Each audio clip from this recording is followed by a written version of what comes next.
that, whoever's speaking will be on your screen.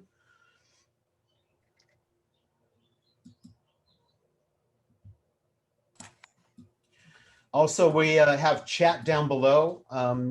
Feel free, if you wanted to ask a question, to write to me personally. Not that we're going to get to your question. I have a list of a lot of questions for our panelists. But in case something came up and you wanted to ask the question, feel free to write in the chat to me personally, and then I'll try to include it in my questions to our panelists.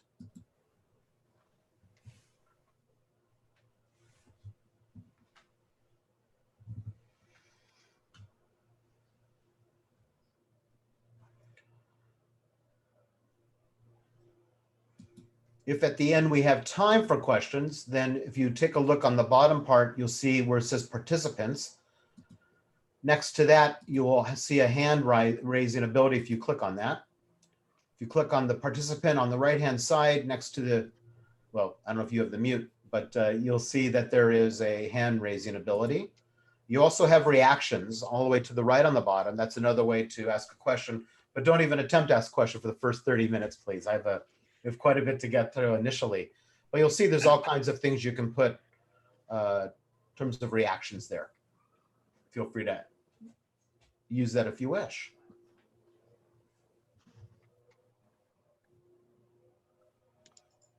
Thanks, Steph, for letting people in.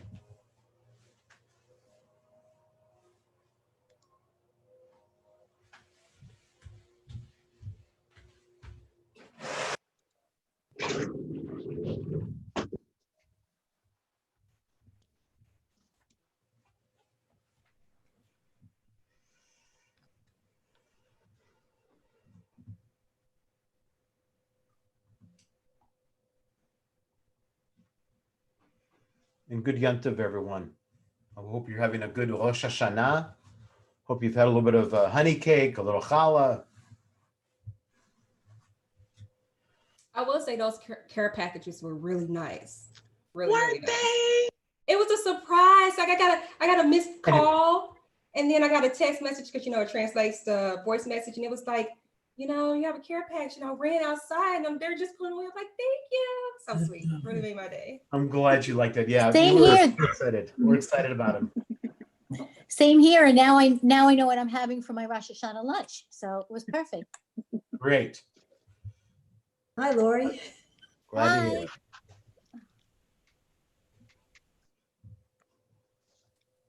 I have a question while we're waiting. Okay. For the Tashlich at Oak Meadow, is there a particular place we go? You'll see us. We'll be on the lawn. Okay. That very big lawn where we normally play frisbee. Yeah. Frisbee lawn, that one. That's where we're going to be on, and there'll be hula hoops that will be on the lawn, and you have to find a hula hoop with you and your people. Whoever's in your safe circle gets to hit a hula hoop. Yeah. Okay. Just make sure you're wearing something over your face, obviously. You know that, Doc. Yeah. I don't need to tell Kind you. of like they do in the Middle East. Nice. Yeah. Cool. So I'm going to invite everyone, if you've not, to please mute yourself. And we have the chat available, so you'll see that there is a chat below. And that's where you would want to, if there's a question you wanted to ask the panelist, not that necessarily it will be asked, but I would appreciate if you'd ask it to me. So send it to me personally, and I can include it with the questions that I have for our panelists.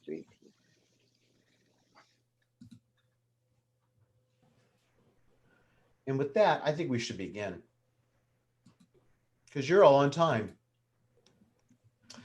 Well, I have to tell you, it's so great to be with all of you. Shana Tova, Metuka, Shabbat Shalom. And what an honor for me to be before you all with three amazing members of our congregation.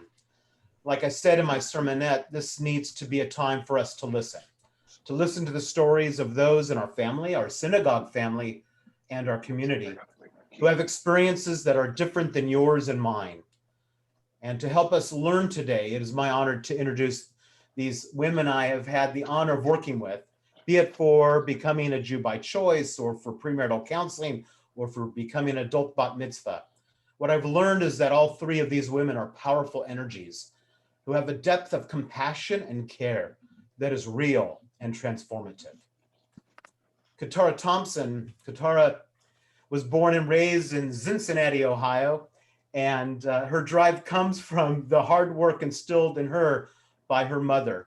She is the third eldest of 10 children and has seen injustices firsthand, as her family was the first Black family in an all-white neighborhood. Katara attended the first private historical Black college and university, Wilberforce University in Wilberforce, Ohio, where she became a member of Zeta Phi Beta Sorority Incorporated and currently holds the title of Regional Social Action Coordinator and is implementing her initiative of Shoes for the Soul, which maybe she could talk about a little bit later, providing shoes to survivors and victims of sex trafficking. Katara is a board member of the Silicon Valley JCRC, a member of SEIU 521, and a member of San Jose Silicon Valley NAACP, and served on the San Francisco Bay Area Sigma Zeta Council. She is a hardcore advocate and activist for foster youth, at-risk youth, mental health and welfare of adults and children who have been sexually exploited, to name a few causes. Katara and her husband Juan were foster parents to many and went on to adopt an at-risk teen, working in the fields of social services, mental health, and juvenile justice for over 20 years. Katara is a dynamic, say it as you see it type of person, and I love her incredible energy. She envelops you with her love and her care. Katrina Pierce, affectionately called Kat, is a Jew by choice and social media influencer with a platform promoting literacy. She's a library science undergrad, a military war veteran, a member of the African American Jewish Partnership Program, and a member of NAACP. By way of Memphis, Tennessee, she's a child of the South with a background in dance, design, and considers herself an elder millennial. Kat is a thoughtful and make it happen kind of person. Her book club, I hope you'll hear more about later. One of many things about Kat, she loves to learn, study, and improve herself. There is no challenge she can't meet or make happen. And I love the joy that is within her and how her happiness seeps into everyone's energy around her. She's so infectious that way, especially with that incredible smile. Karen Henry and her family have been members, it's very emotional, of our temple for nearly 15 years. She was born and raised in the Bay Area. Her dad was from Bakersfield and her mom was originally from Mississippi. Karen's been an educator for the past 30 years and is now teaching high school United States history and AP government. Karen and her wife, Penny, raised 3 African-American kids, 1 son and 2 daughters, now in their 20s. Karen has taught Holocaust studies in our high school program. She is our first chair mandolin player for Rock Shabbat. And on a personal note, her son and my son were raised together, have been staff at Camp Newman together and Madrachim together at Temple. He's actually my other son. Sorry, Karen, one more personal note. She does not like this. I apologize to her. Before same-gender marriages were legal, we had a short window of legality in which Karen and her wife Penny could do a legal marriage. So in our chapel on an incredible day that I will never forget, I signed a marriage license and performed a Jewish wedding in which Karen and Penny were legally married. It was one of the greatest moments of my rabbinate. And their anniversary was yesterday. So happy anniversary, 2008, I believe. So that is our amazing panelists. So I think the first question is just for each of you to talk about your experience as a Black Jewish woman. I'm going to invite Karen to go first. Well, good morning, everybody. Shana Tova. Shana Tova.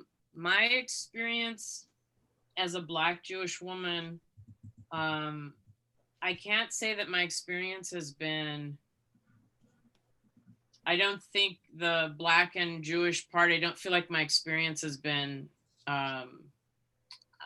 affected or colored by, at least when I'm at Temple. I've always felt very accepted and appreciated how the children were accepted.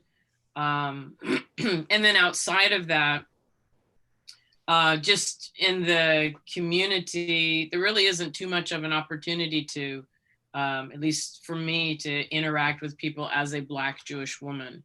So my experiences are going to be more as a Black woman, and at Temple, it's, I don't want to say invisible, but it's been a non-issue. And that's been something I've just felt 100% accepted at Temple. So I guess overall, it's been a very, very good experience. Cool. Katara. Well, piggybacking off of Karen's, yeah, at Temple, it's been amazing. I remember, I think it was my first Rosh Hashanah there, and I was breaking fast. I believe it was with Sharon. I can't remember everyone, but they were so sweet. And we go out, and I'm like, and I'm, of course, the only person that with darker skin. And I brought it up, and it was like, what, really? We didn't know. And, it just really put me at ease, because my color has always been the topic of discussion in Jewish spaces.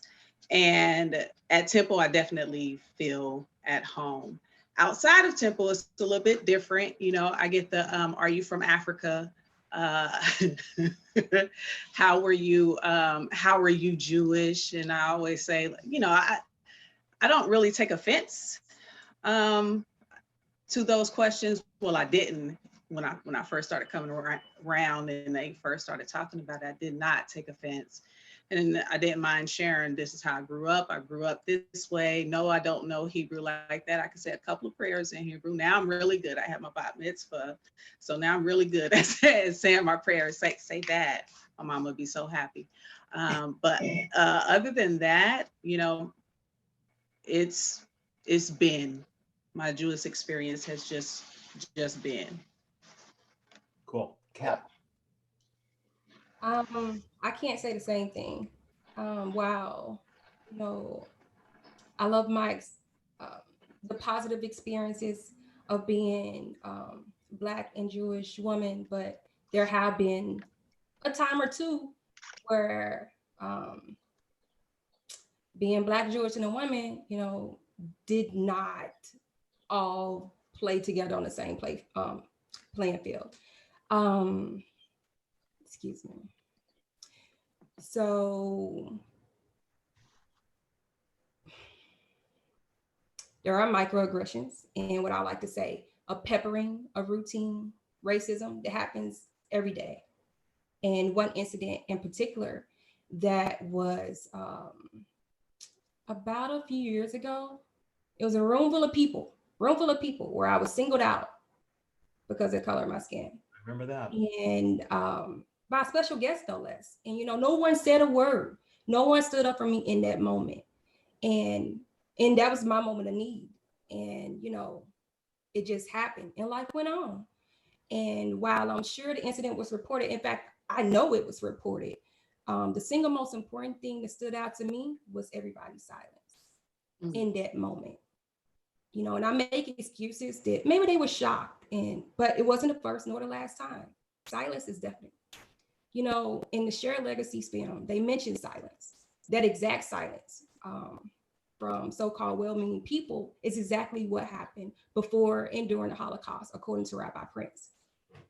In his speech in Washington, D.C., his words, and I quote, "The most urgent, most disgraceful, the most shameful, and the most tragic problem is silence. A great people, which had created a great civilization, have become a nation of silent onlookers. They remain silent in the face of hate, in the face of brutality, in the face of mass murder," end quote. So being Jewish, Black, and a woman is a triple threat of racism, anti-Semitism, and sexism on any given day, and a slew of silent onlookers. I appreciate that. Can you talk a little bit more about microaggressions? Can you define that a little bit for those maybe who don't know what that is? So microaggressions, for the most part, from what I've noticed, is when it's a backhanded compliment where you have, "Oh, you speak so well," as if to say, I'm not supposed to be articulate. You're articulate, right? The old articulate word. Yeah, or using certain terminology, whereas you're not saying that I am assertive.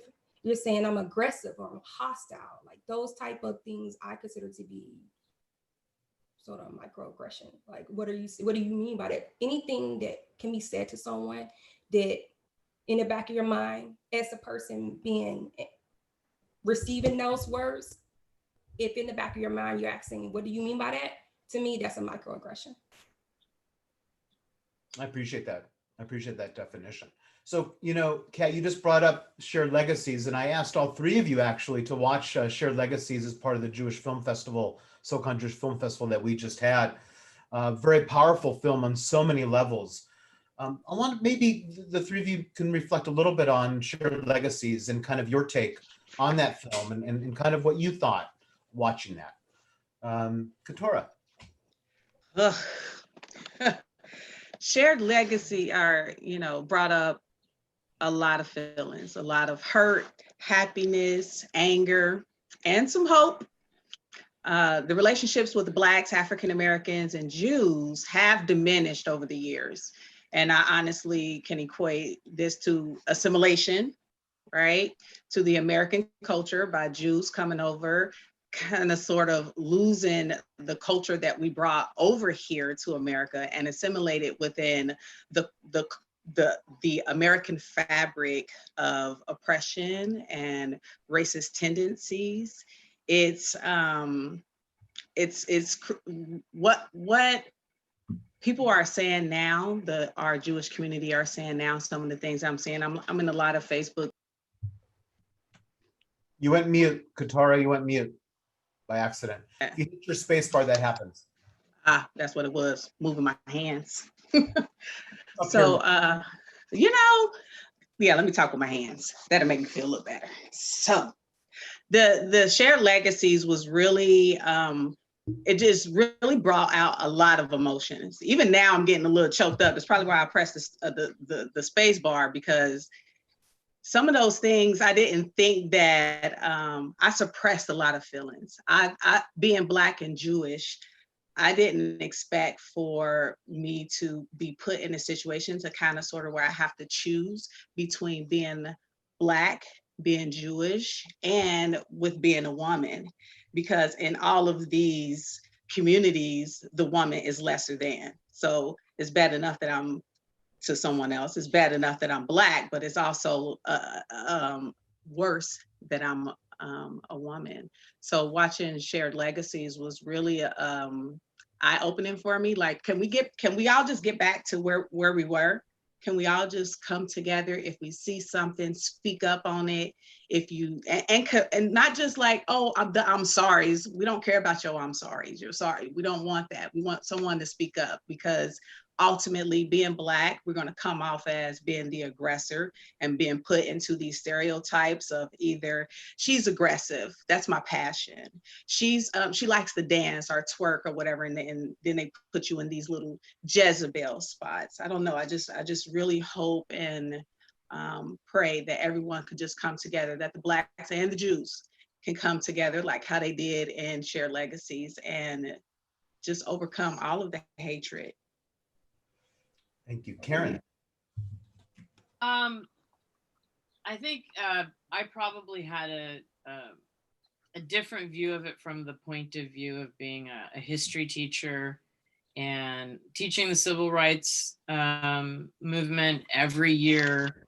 And when I saw it, teaching it every year, I've seen so many of those photos with Dr. King and the rabbis, but I didn't know the kind of the origin of it.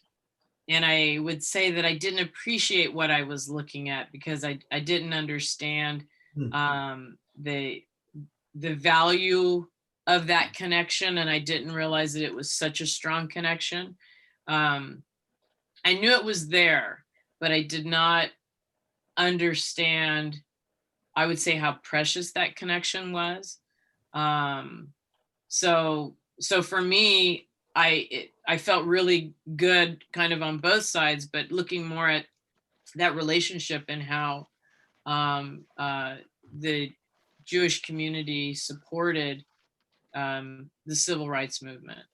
And I also understood there was a point in the video where they were talking about as times changed and the Black Panther movement kind of started to move in, where they kind of mentioned in the video that the Jewish community wasn't sure where their place was anymore. And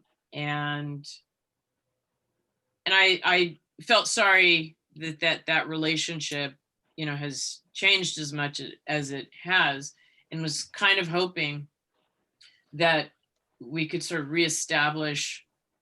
And of course, you can't really make the same connections because it's a different time, and fundamentally we're different people in 2020. But kind of forging a new relationship that might help us really move forward with some of the issues that we're having today. So I felt surprised, and I love learning. So I just felt like my brain was expanded with all of this new information. And I was very appreciative. I was really glad that that video was made. I think it's very valuable, and I hope a lot of people will continue to see it in the future. So a question for you, Karen, or any of you three, in terms of kind of the degradation of the relationship, the Jewish-Black relationship that was so strong for quite a long period of time that led up to the civil rights movement and actually continued for a bit, had declined very much so, as Karen just articulated. Why? What really happened? Do we have any sense of what really happened? Do we just go our separate ways? What happened between this relationship? That's a great question. I have the slightest idea of what happened. I can speculate that the Jewish people, we went this way because there's better opportunities here. There were more things afforded to us or to Jews. See what I'm saying? I got us and us. To us in this area, there's more opportunities afforded. Whereas the declination, the decline of the Black people started hitting. I talked about this just last week in regards to Social Security being a plus, having lighter skin was being a plus, joining the military was a plus for people of lighter skin. We did the same things, but outside of Social Security, that wasn't afforded to us. We were more so by mass numbers incarcerated for the littlest things. So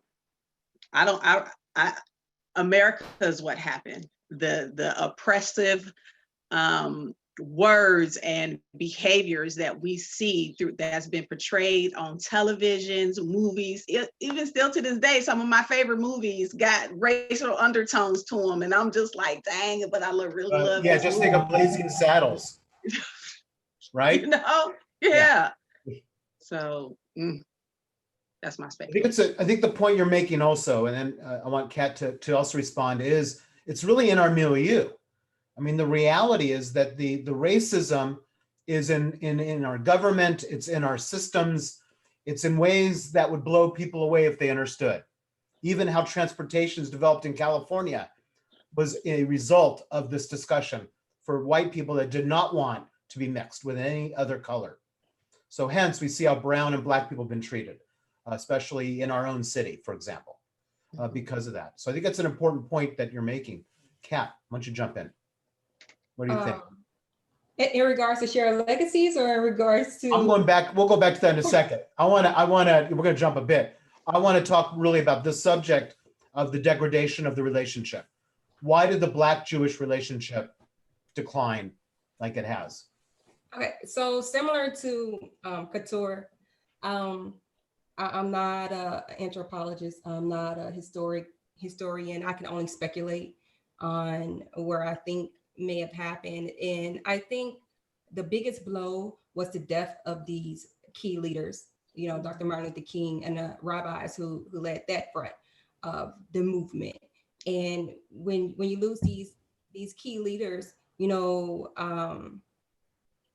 you have people asking, well, what next? Even when those key leaders are up in the forefront, you're still gonna have certain people that they don't agree with everything they say. You know, they may agree with some things, but not all things. And then some people of the time felt as if this sort of non-violence passiveness was not where it was. They were more so, we need to do something actively to address racism. And so they went in a different path. And again, when you don't have a key leader, when you don't have someone who's speaking, you have a lot of smaller elements that are all acting with their own agenda.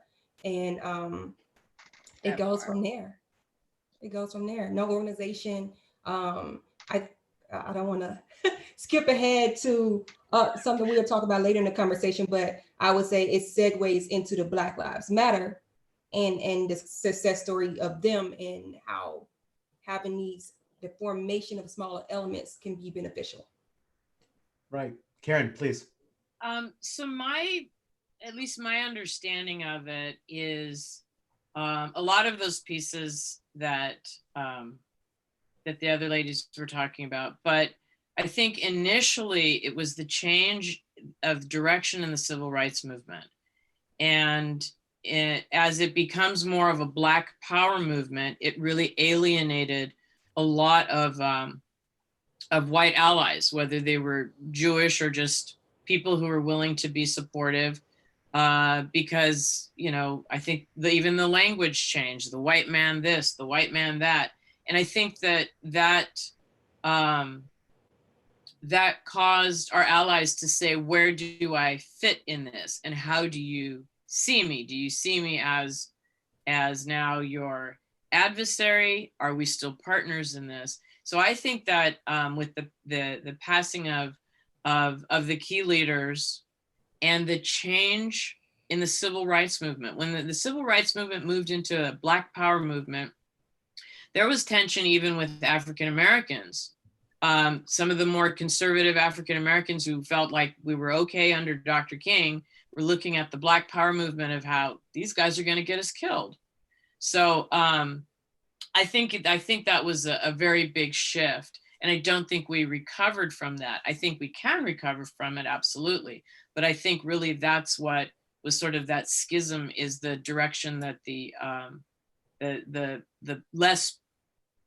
more aggressive, I think, the Black power movement got, the more we really did, I think, push a lot of our allies away. And actually, I want to read one comment on that. Bo Hammer wrote, which I think is fantastic.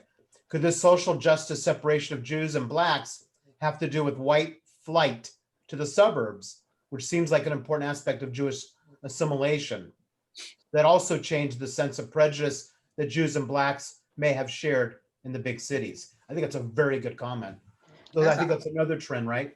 Yeah, that's an awesome comment. Just to piggyback on that comment, or just to respond that, yes, with the Jews moving to the suburbs, Blacks, we weren't afforded that opportunity. And then here comes the big banks with the redlining, and we can't even, let alone if we do get a good mortgage rate that was inflated to infinity, we still weren't able to move out to the suburbs. So even still now, that's happening, and it's called regentrification, right? So white people are buying up, and not just Jews, white people are buying up this stuff in the hoods that has good quality, good bones, and then they shipping out Black folks back to the suburbs, right? Let's keep this terminology together. The suburbs and the ghetto. Let's let the white people come back in and clean up the ghettos and turn it in, and let's beautify it, and then let's triple the mortgage rates, and then everybody will be great. And then they can go out there, since Black folks always want to be in the suburbs, they can go ahead and go out there. We're still not gonna let y'all buy no land though. And if we do, we still gonna charge you $100,000 to a penny, and then maybe y'all can get in. Right. And I also think we have to know, and this goes to some of those Jews, those of us that consider ourselves white, we have to look within a little bit here. Why? Because let's take a look at those neighborhoods and how many Jews. I live in Almaden Valley, which was very prejudiced, anti-Jew, anti-Black here for many, many years. But how many Jews hid behind their skin pigmentation? And when the first Black person moved in their neighborhood, they moved the hell out. This happened a lot. So I think we need to maybe go there a little bit at this point. The idea that, there is the sense that Jews are white, which is not true, right? We're all colors. But there are many Jews in this country that have hid behind their whiteness and have said nothing and have been silent. So maybe a comment on that from any of you. Let's go there. Yes. Panelists, Joanna, just the panelists, please. Thank you.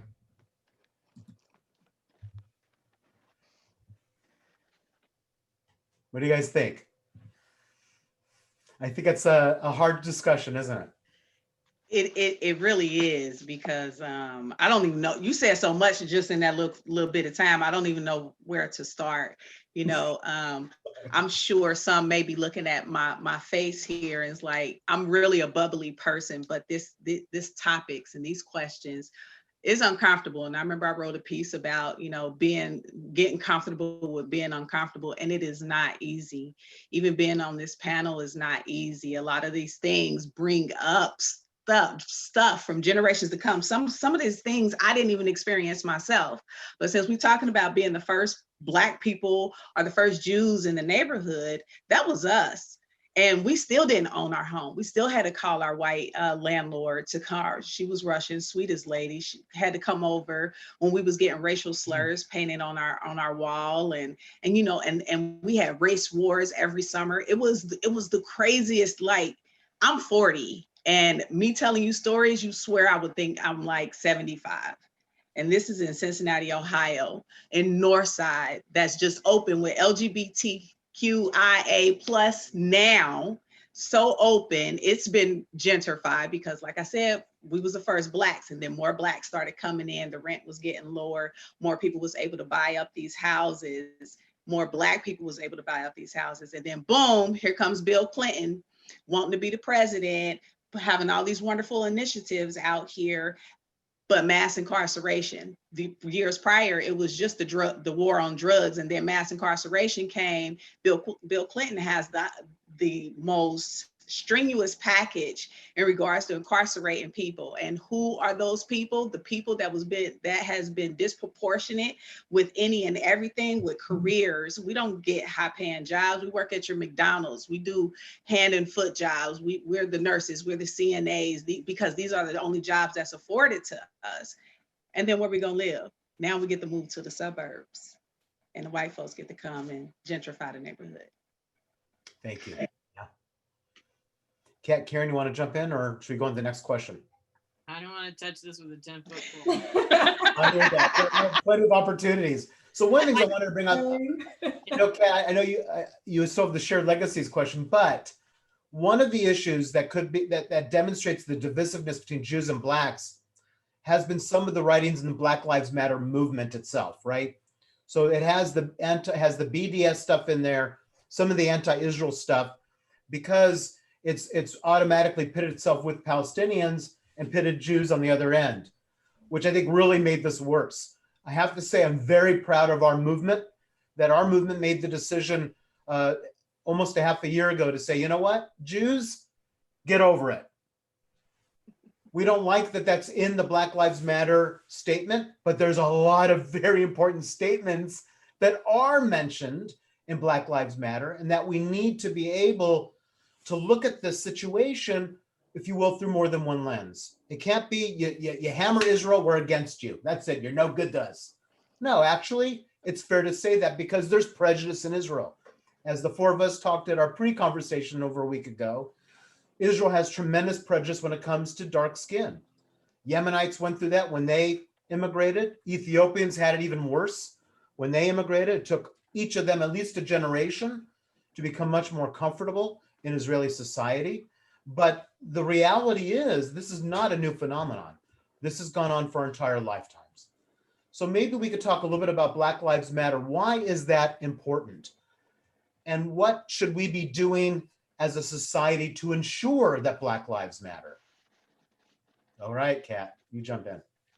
So, you know, it was Malcolm X that said, if you stick a knife in my back 9 inches and pull it out 6 inches, there's no progress. If you pull it out all the way, that's not progress. Progress is healing the wound that the blow made. So painting Black Lives Matter on the street in every town in America is nice, but it's just 9 inches. White people wearing Black Lives Matter t-shirts and kente cloth scarves is nice, But again, it's just 9 inches. Racist policies that lead to systematic and systemic racism in America is that knife in the backs of Black people. And saying Black Lives Matter is only admitting that the knife is there. For us to heal that stab as a society, we need to dismantle the everyday peppering of racism and trophies of slavery, from pancake brands that mark the despicable time in our history to statues praising murderers. We have to address the dog whistle politics and laws to discriminate against Black people every day. To address each of our own internalized bias and internalized racism, we have to call out the media, call out Hollywood, call out publications each and every time they try to pull Connecticut's own tokenism, colorism, texturism, and stereotypes. True to being woke is vigilance. We have to stay woke. Pay attention to who we let in office, city officials, the district attorneys, the judges, the senates, the representatives. Anyone you have the power to vote has the power to move up in ranks and make laws. It starts from the bottom. I cannot express enough the importance of voting and being an active participant in knowing the views of those seeking election anywhere. It's like in the movies, actors, they're seen, but they don't make the show. It's the cameraman, the crew, the directors, and the producers. So let's not just pull the knife out. If we want to ensure that Black Lives Matter, we need to heal. Beautifully said. Wow. Anyone else in the panel want to? What? I'm about to put myself on mute. What? That was awesome, Kat. Jeez. I mean, amen. Well said. Well, I think you began going to the next question, which is, what is it we really need to hear right now? I think Kat hit it on the nose. I think that is very important. Are there other, from each of your own perspectives, from a personal place, have you ever felt fear? Have you ever been in a situation where you're feeling fear? And how often do you feel that? So, yeah, I've felt fear. I think I feel it. I think it's fear, but then there's always kind of like what you'd asked about the experience. And I said that at Temple, it was a non-issue, but moving around society and going to the store and just those kind of daily things, I am more aware that I'm Black just moving around my life than I am when I'm at Temple. So yes, I've had, I remember, gosh, there was a police officer, and I don't know if he was being a jerk or if there was an issue or if it was just my imagination or a coincidence, but he was very close behind me and followed me for several blocks. And I remember thinking, this is it. This is, the lights are going to go on and something bad's going to happen. And I think, going home from the bank, I could not understand why he was following me so closely and for such a long period of time. And like I said, it may have been nothing, but, I think it's easy for the mind to go there. And when we go to the store, if we go to Target or some of those, small kind of stores, Penny always carries a basket because I don't want to get accused of picking up some small product and maybe sticking it in my pocket. That's happened to my daughters, where, they just were in the store, and I've been in stores where people have, just kind of keeping an eye on me, sort of look, and they're still looking at me and kind of watching me, not following too closely. But those are the kinds of things where whenever I walk into a store, it's always keep my hands where I can see them, either have a shopping cart or a hand cart. And if I'm with Penny, she carries the basket. And then I can kind of relax and assume that there's a decreased chance of a microaggression or just flat out being accused of doing something. So whenever, how I haven't had it, maybe the technology is getting better, but it would happen sometimes if you bought some clothing from a store and there would be those little monitors or there's little signal thing. So when you walk through the door, mink, mink, mink.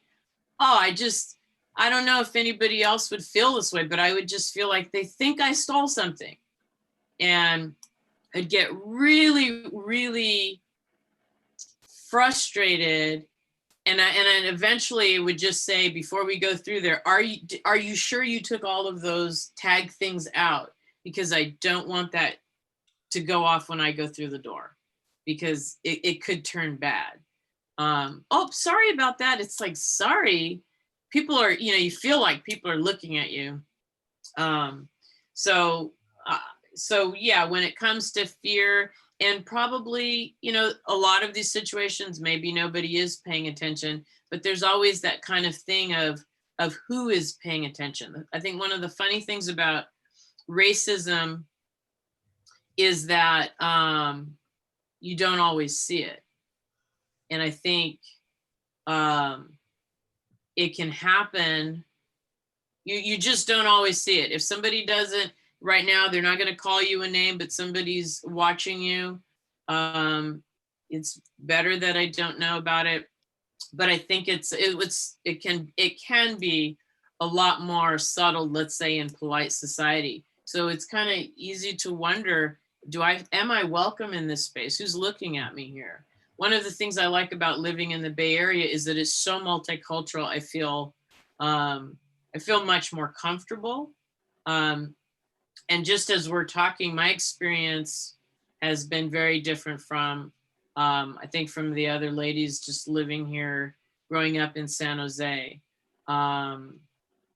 Even when I'm teaching school, we're now having fewer white kids than anything else.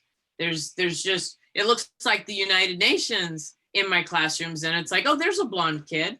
You can count now. And it used to be you could count the black kids. You can still count the black kids, but now I can count the white kids. And there's just such a mixture that I really appreciate it. But I would say definitely in the past, there's just more of a feeling of, is this going to be the day that it's going to be a very unpleasant experience? So even in great California, that is maybe more progressive potentially than other states, you still almost on a daily basis, if you do not like, if you go to the store, if you just do basic stuff, you're dealing with this all the time. Mm-hmm.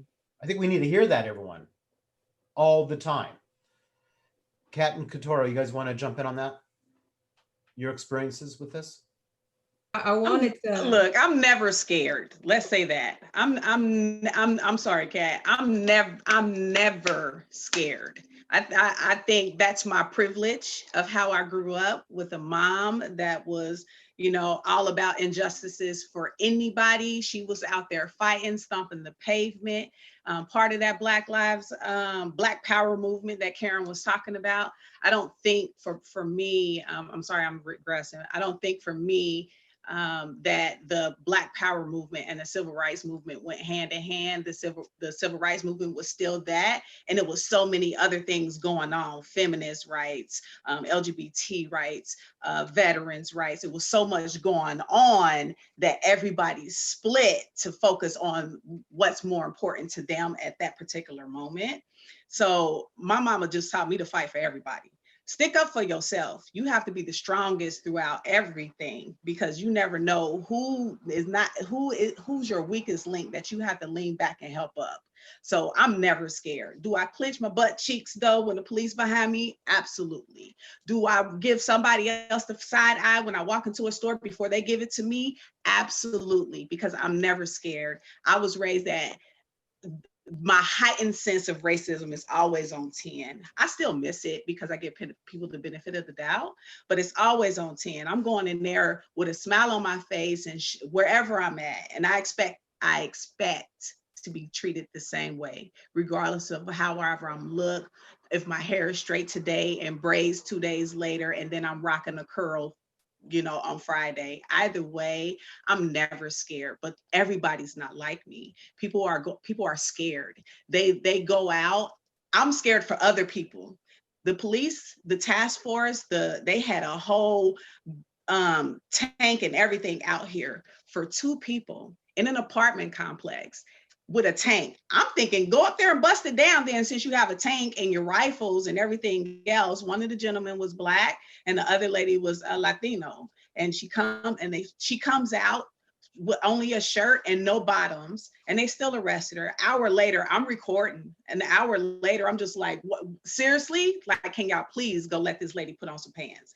Like, can I give her a blanket? You know, it's those type of things. It's not just for me. One thing about Black people, the Black community, we fight for everybody. So we truly believe that all lives matter, but nobody's looking at us in regards to Black Lives Matter. You said, what should we expect? I wrote this down. Reprogramming your thought process through education and lived experiences. It's one thing to sit in your comfortable chair at your residence and watch the one-sided news or current events, equating the fight for racial equality and equity, and calling to banish all forms of systemic oppression and riots in the streets.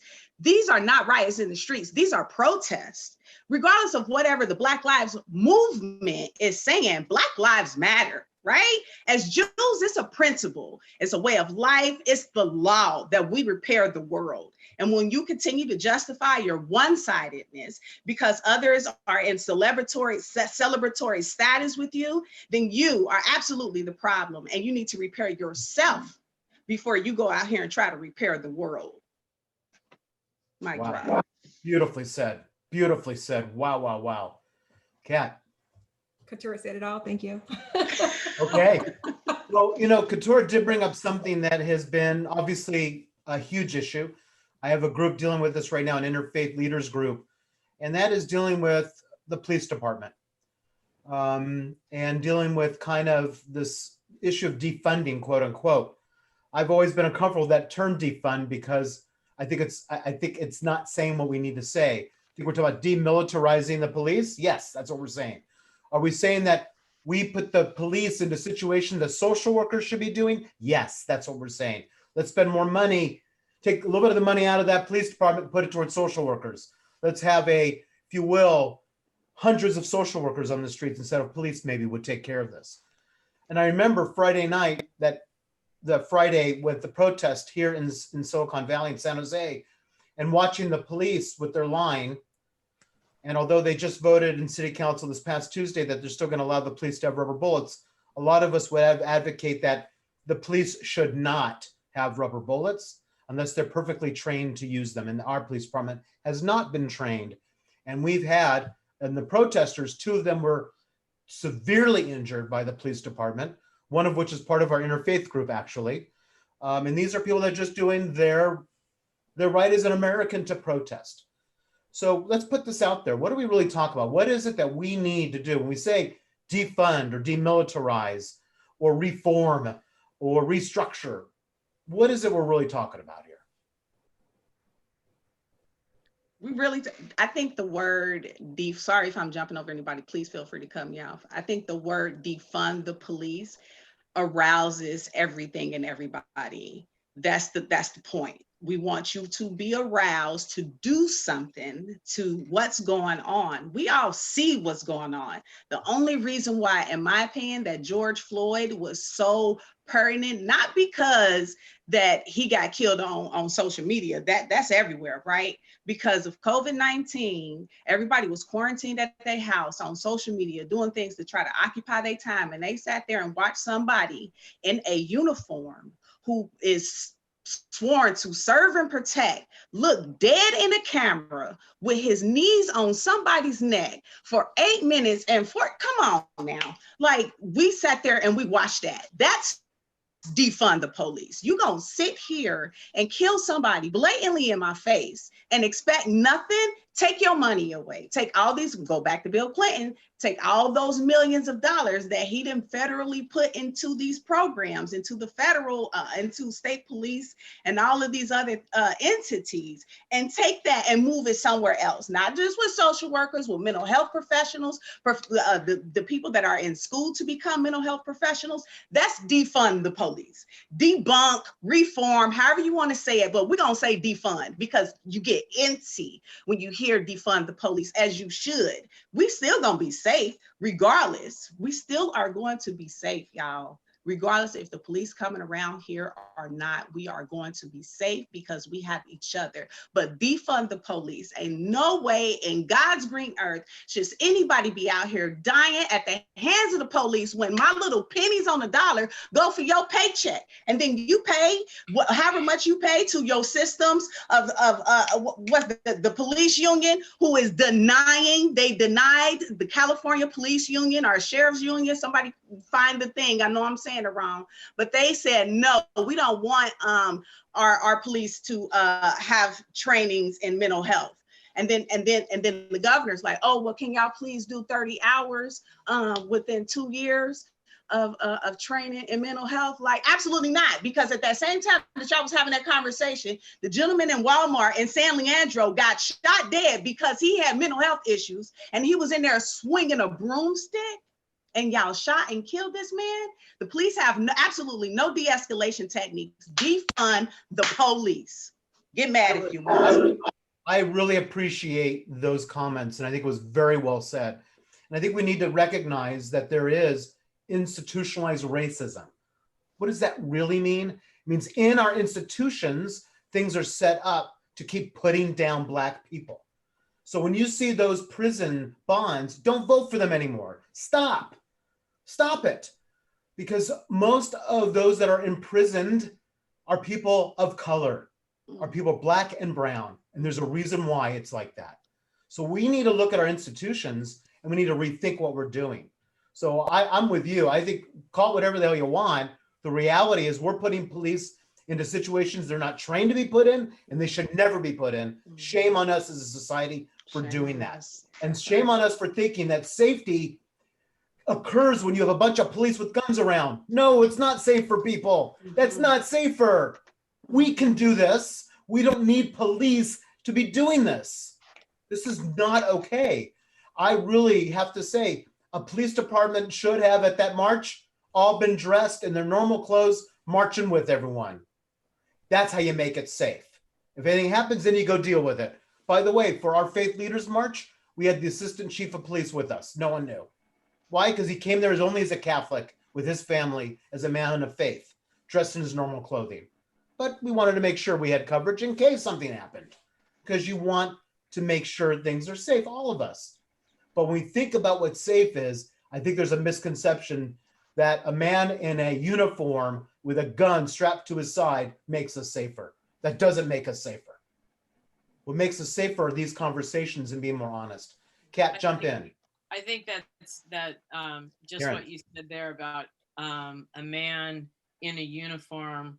Some people may have to be told it won't necessarily make them safer, and the rest of us just know it. We just know you're not safer at all. For me, okay, I would be more cautious and more reserved in some of those situations. Absolutely would not feel safer. I think one of the things about systemic racism that I'm finding kind of to my own surprise is that there's so much of it that I didn't realize. There's so many things that I see that when they're pointed out, I now understand, oh, this is it. I think some of it has just been so much of the way we live. We just work the system. We try to, save money on our bills and this and that and get a good job and live where we can live and those kinds of things. And I think we don't understand how much in our everyday system it originated from trying to hold Black people or people of African descent. It originated from trying to hold us down. And the same for Jews. And, I think what you're saying, Rabbi, about living in Almaden Valley. One thing that comes to mind is I learned this term not that long ago, the Karens, when people call the police and they say there's a Black man who's threatening me, like the guy who was in Central Park bird watching. Those things are real. And that's kind of scary. Part of this systemic racism, I think, is that there are people who are very aware that all they have to do is call the police and the police will take care of everything else. And I think that's in the system, right? When that woman already made up a lie and she said, I'm going to tell the police that you threatened me. And that's not what happened, but fortunately he had filmed it. That kind of stuff happens all the time.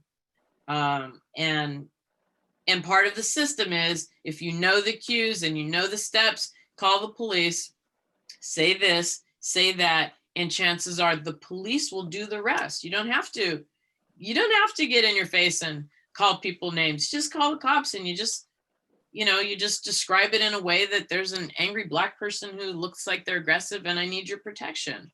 Weaponizing. Huh? I said weaponizing the police. Absolutely. I think that is definitely one of those pieces of internalized or systemic racism that I don't think people pay attention to. A lot of people would not even think that this is how I'm going to get this Black person back. I'm just going to call the cops. And how many times have these things gone wrong? There was, I want to say Purdue, the gentleman who was having a mental episode or emotional episode, and his brother, African-American, called the police, help me find my brother. And the police end up putting the spit bag over his face. I think they called it spit sock. But anyway, he ended up dead. And, this guy has to live forever thinking, I called them to help me find my brother who I know is in distress, and now he's dead. And those are things, I think that a lot of people probably don't think about, but I think you have to think twice before calling them. We have to think twice before the police get called, because there's too much of it going wrong. And we're seeing some of it in the news with these viral videos, but it happens so much more than that. That's right. So I think that's right. Those are. It's a daily thing, right? We just, once in a while, someone captures it now on social media. And the one thing I'd like to just add on that is,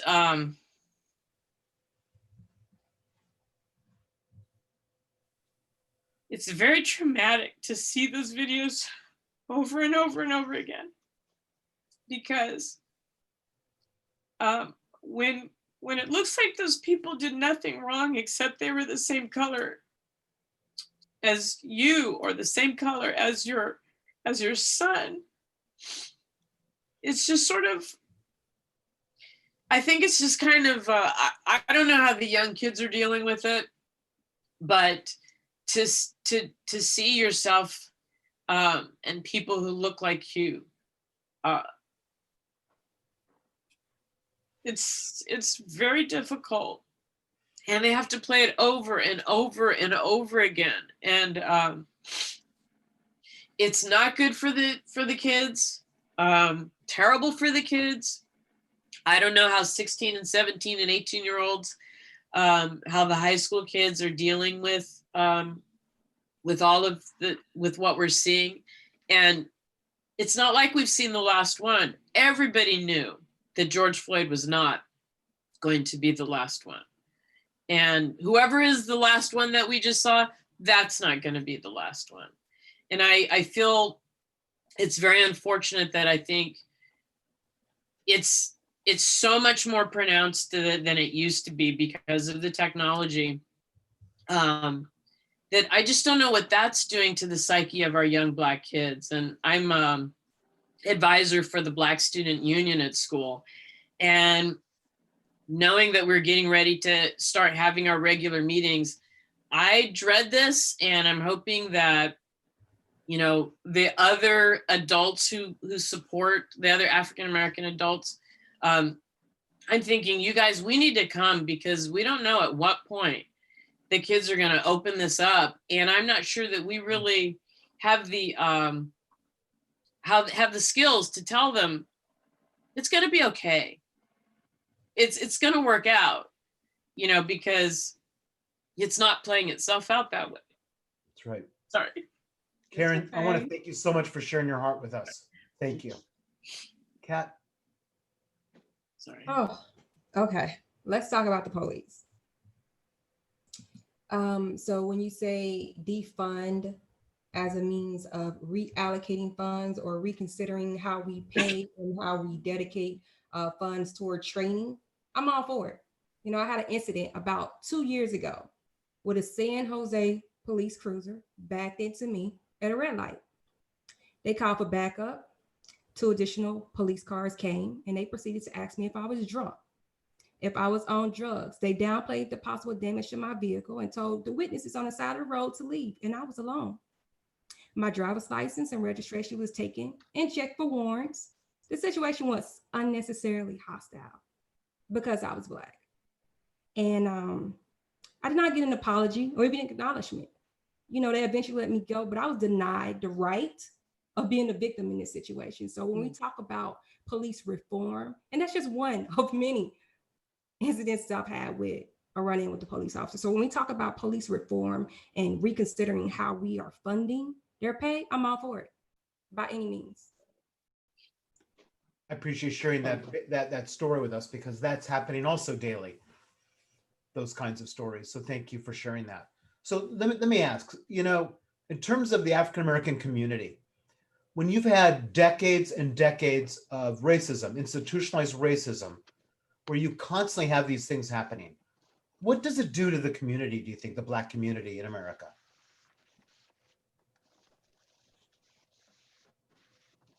That's a lot to unpack, Rabbi. Well, yeah.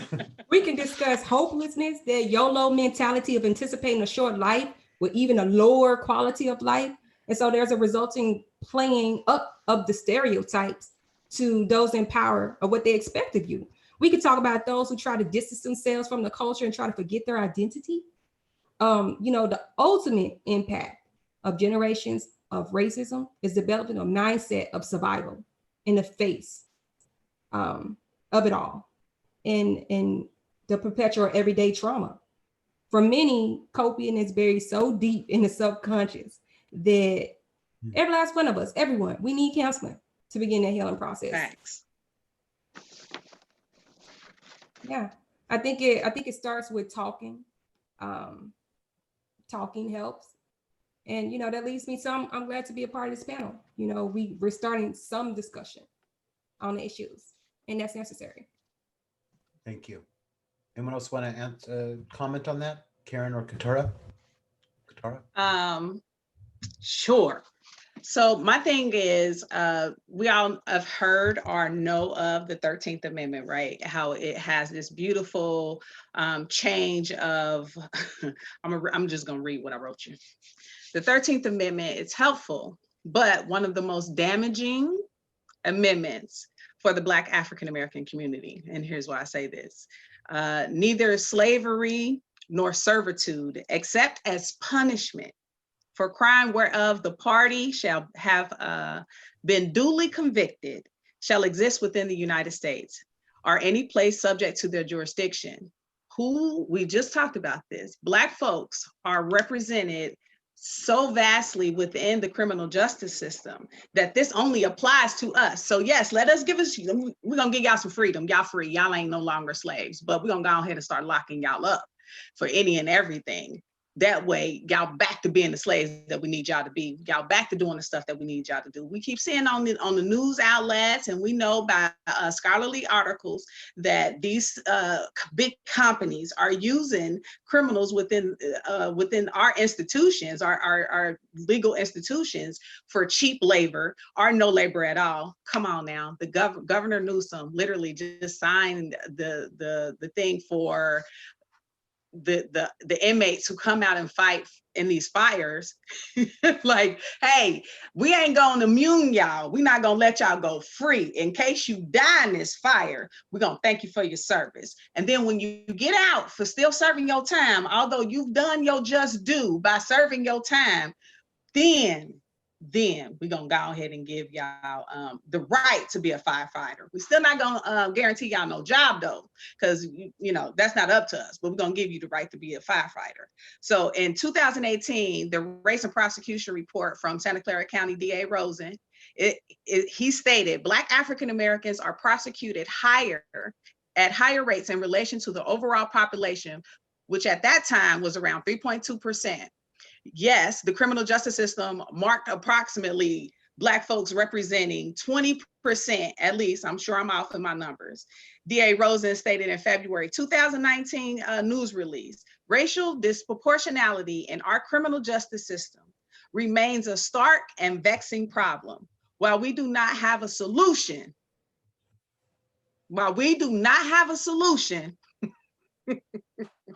for it yet, we are determined to continue the study, the issues, and hopes to understand it better. One day, we hope to see a system that is humanly fair and free of bias as possible. This is from from DA Rosen.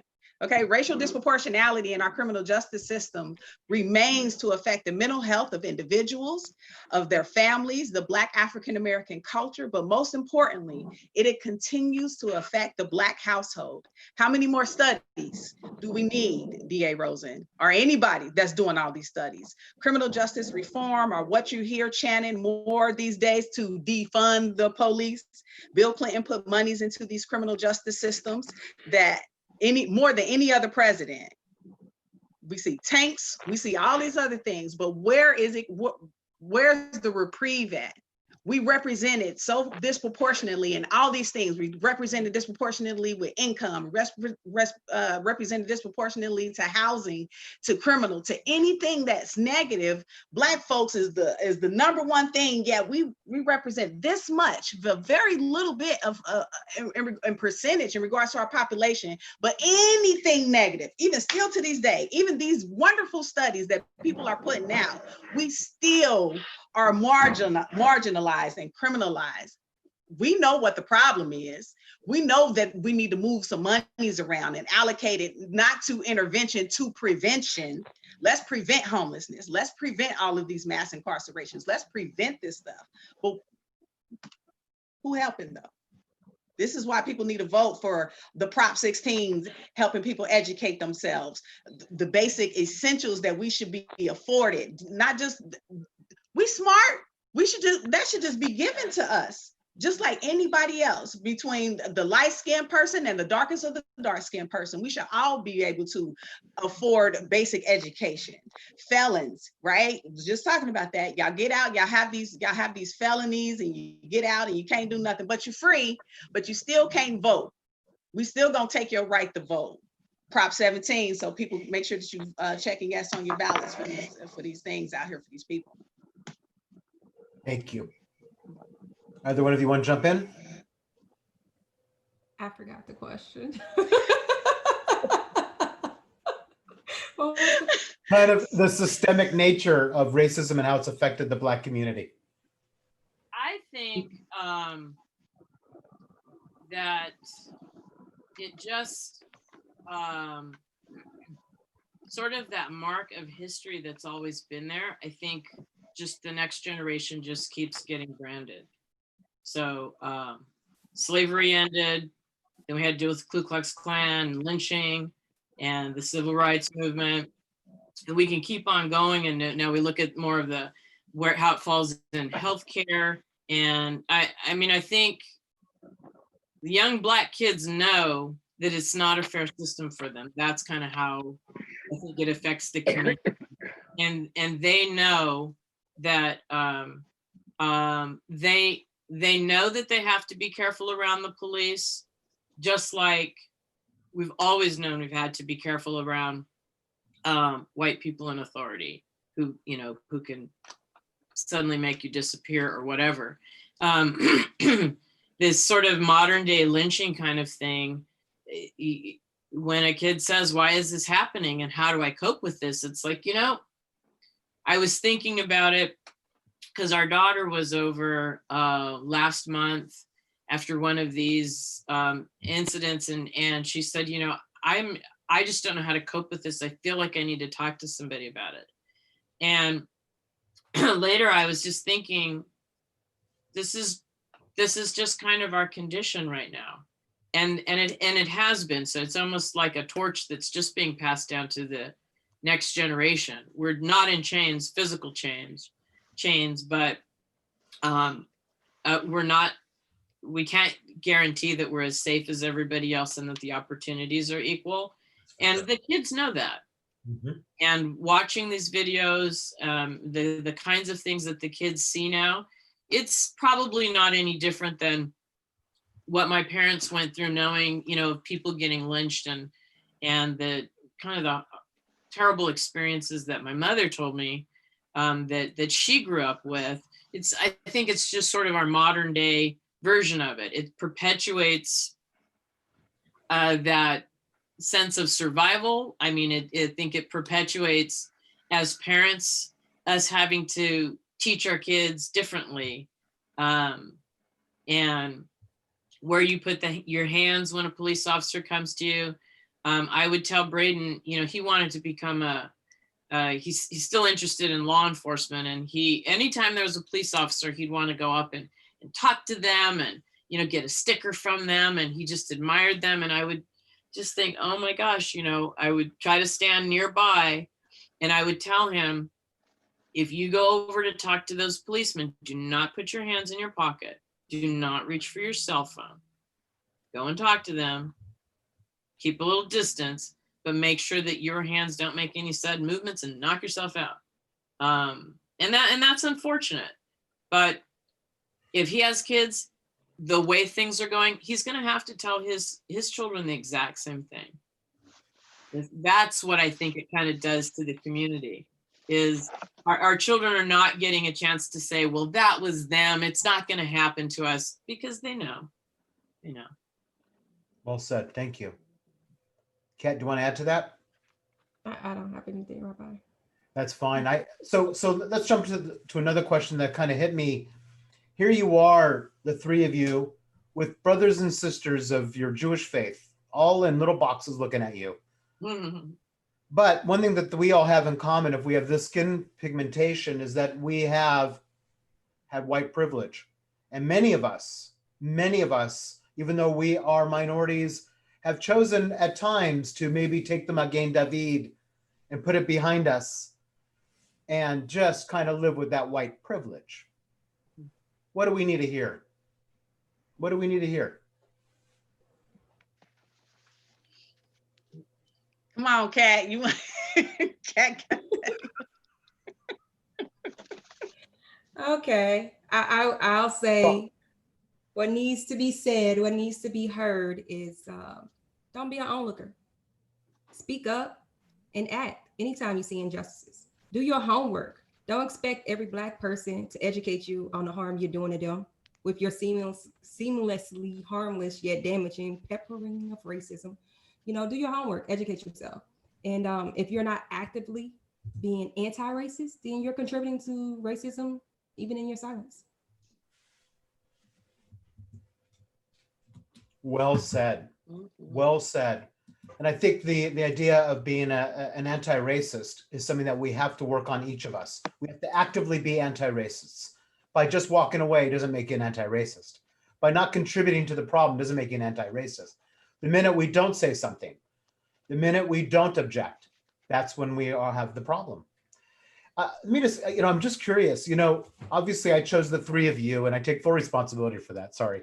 But do you think how do you think this conversation would have been if you were men? Would this been a different? Black men? Black Jewish men.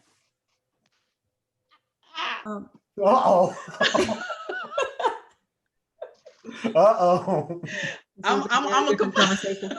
Yeah, this conversation would have been very different. Go ahead. I've been heard. Oh man, I think for myself, I'm being really, really nice to everyone because I really want you guys to get the message. And I'm sure that a lot of you all that are already on here are active in the community, doing something, whether you pounding the pavement, writing letters, making calls to whoever your political Jew is, our political views are. I'm sure you all are doing whatever that you need to be doing. So I'm talking to the people that got on here like, oh my God, what these Black people gonna teach us? Nothing. Okay, if we was Black men, we still wouldn't be able to teach you nothing. We'll probably be a little bit more nicer in regards to, because we still have to keep our statuses. So for me, like I said before, I'm not scared. I'm gonna say what I want to say. If I was a Black man, I would probably be a little bit more poised, because I'm thinking about my opportunities that's afforded to me. I'm thinking about how I'm gonna go home and take care of my family if I'm out here checking these nice white folks and they on a beautiful holiday. I'm not thinking about anybody outside of my family, but I'm also being conscious of how I'm saying something, because I absolutely will want you to get it, but I wouldn't give you too much, because as white people, ain't no telling how you're going to use what I say and turn it into ammo and mess up my wife who's trying to come up into the world, and mess up my children that's trying to come up into the world. And then we continue this generational trauma and divisiveness that's shown throughout. As a Black man, the Black man is the head of the household. We cherish that Black man. So he's going to come on here and give you some food for thought.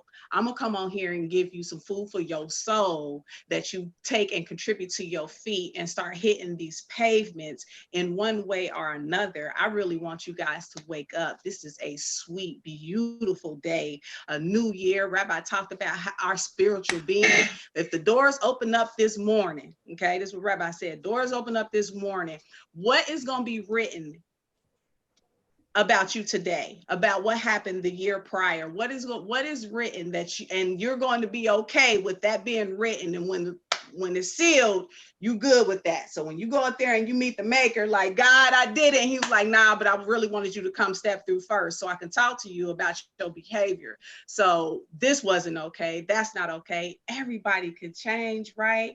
Open up your mind, open up your visions to what you really want to see. This is 2020, right? We always talk about clarity in 2020 and 2020 visions, all this beautiful stuff. That's wonderful. But as a Black Jewish woman, I'm coming to y'all today, everybody. This how Black and Jewish I am. I scrolled through to see who was all on here and who had their camera on here, so I can see who, if anybody else looked like me outside of Karen and Kat, right?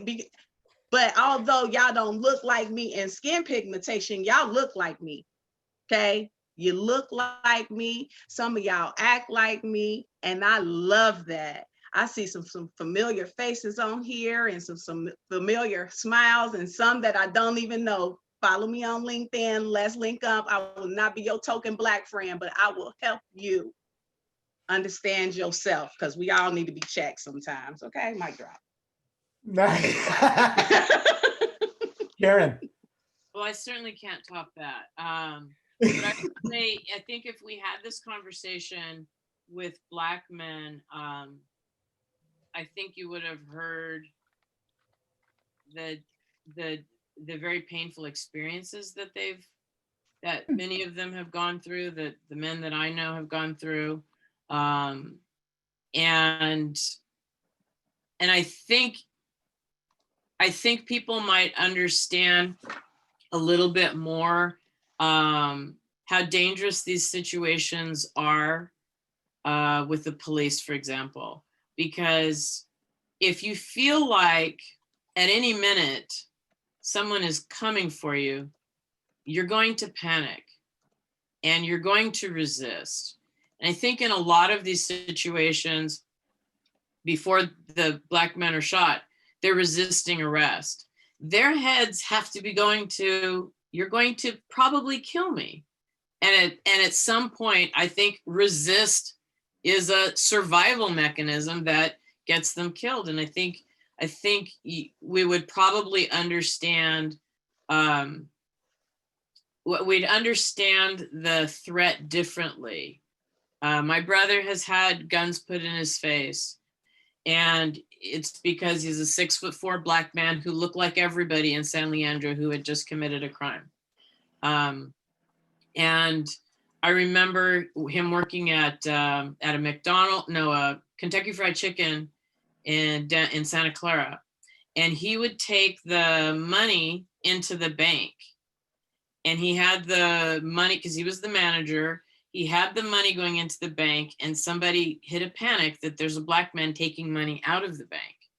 And he was forced to the ground with guns and the whole thing.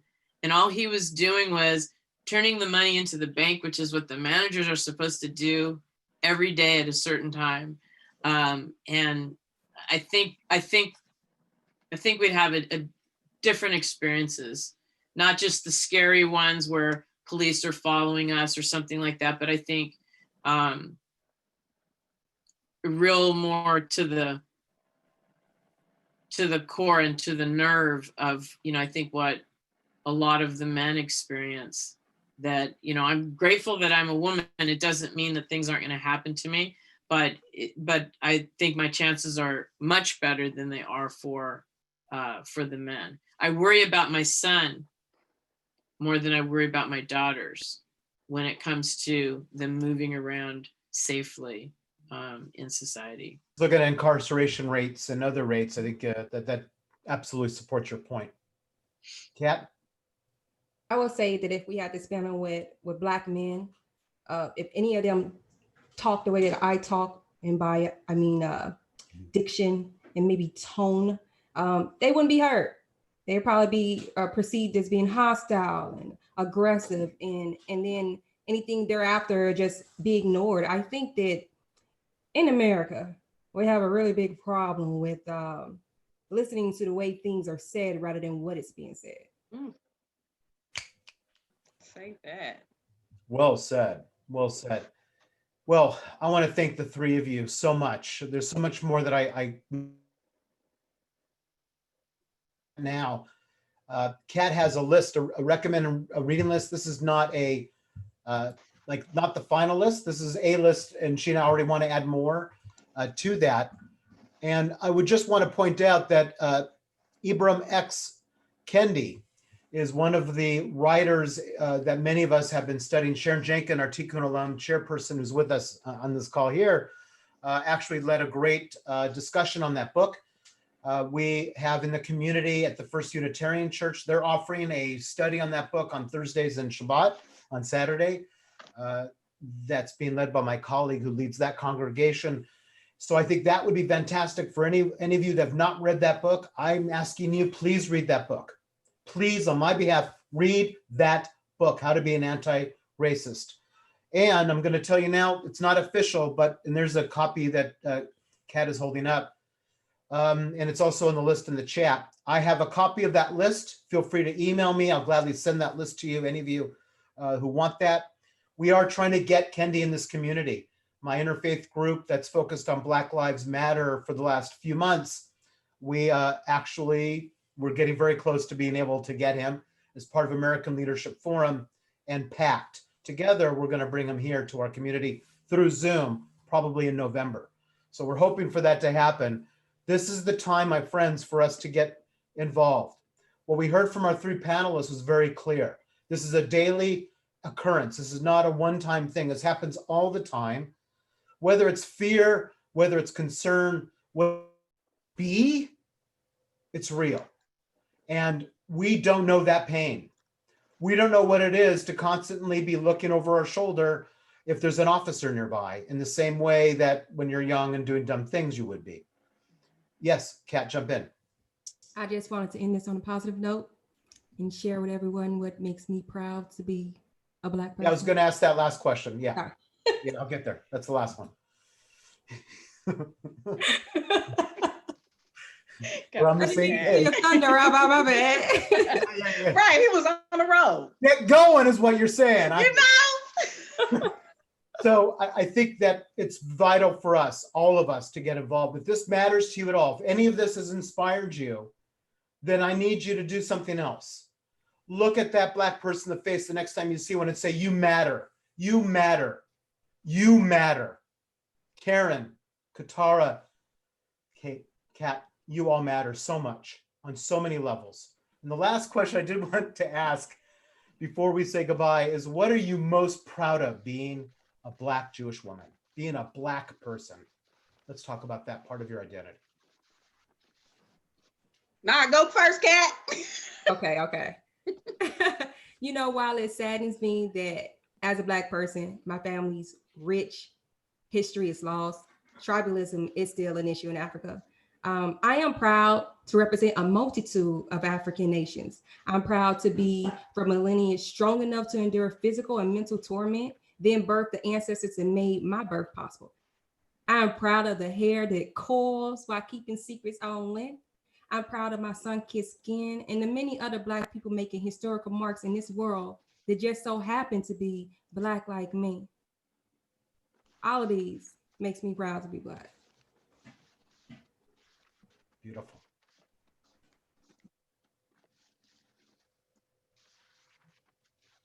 Go ahead, Couture. I think you're on mute. Oh, you said I'm on mute? What am I most proud of being Black? I mean, Kat really did sum it up with everything from my hair to my toes to from my stagger and my wagger. I love everything about me. Is it hard? Absolutely. I don't know whose dog's barking, sorry. But there is joy in that. We are a creative collective of people from different nations, different tongues, different everything's, and yet we are still beautiful. As being a Black Jewish woman, I am just happy to know my Jewishness. I remember doing my bat mitzvah and I was like, I mean, I'm just trying to find my Jewishness. I think I found it. I'm just trying to collaborate both of my cultures together. Is it hard? Absolutely, because there are so many fights that's going on within each individual world that I want to fight everything for everybody, but I can't. I'm only one person, but I still am proud, and I love that about myself. I love that about our cultures, the resiliency that Kat spoke of, the sun-kissed skin, the melanin that we have, from the biggest of smiles that I exude every day, all day, through the tortures and the switches that's on my back. Seriously, this is heavy stuff that we go through every single day, and yet I still wake up with a smile. I still say my prayers every day, every night, on my doorpost and everything else. I give it all of me, and I am just proud to be me in my skin. Is it hard? H to the yes, but how sweet it is. Thank you. Okay, so I think that's for me a difficult. It's a little bit challenging, but to kind of articulate. But I'd say I'm proud to be part of the fabric that's connected to all of this history.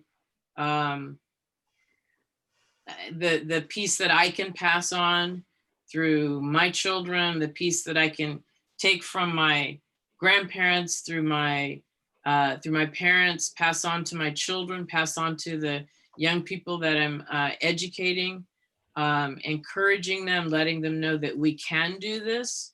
I sort of feel like if there's a big fabric and there's just a link of a couple threads, I'm just proud to be one of those links in the thread. Oh, beautiful. Thank you. The three of you are magnificent. Thank you so much for sharing your stories and for putting yourself out there for all of us to learn from you. Wow. Thank you. And I hope that we'll continue the conversation.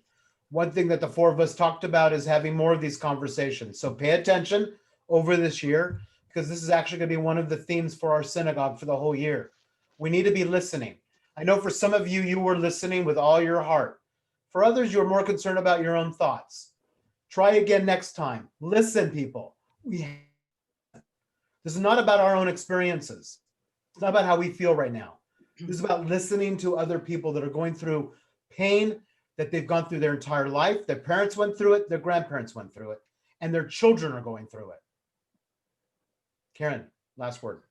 Oh, yeah. So last word, I would maybe say, maybe don't literally tell people you matter while they're like going to the grocery store. My brother had that happen, and he said, I didn't know what to do. This white lady yelled it across the parking lot. That's kind of weird. And he didn't know, but I would say, look at somebody and smile. Just acknowledge that they're there. I like that better. That's one thing Penny and I talk about, is whenever she would see Black people, if she was with the kids, they would acknowledge her. because I guess if you're raising these kids, you got to be okay.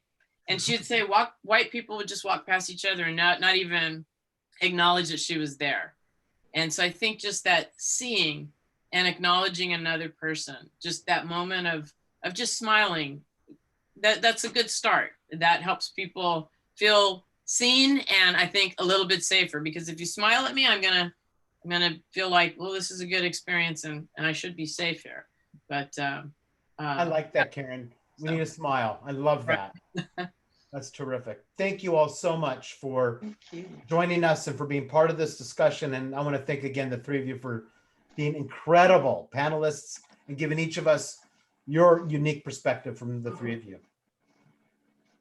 Thank you. Thank you all. Thank you. Shana Tova. I hope to see you all at 7 o'clock live as Kent and I will be leading Havdalah. If we don't see you 4 to 6 during our Tashlich this afternoon. Take care, everyone. Shana Tova. Shana Tova.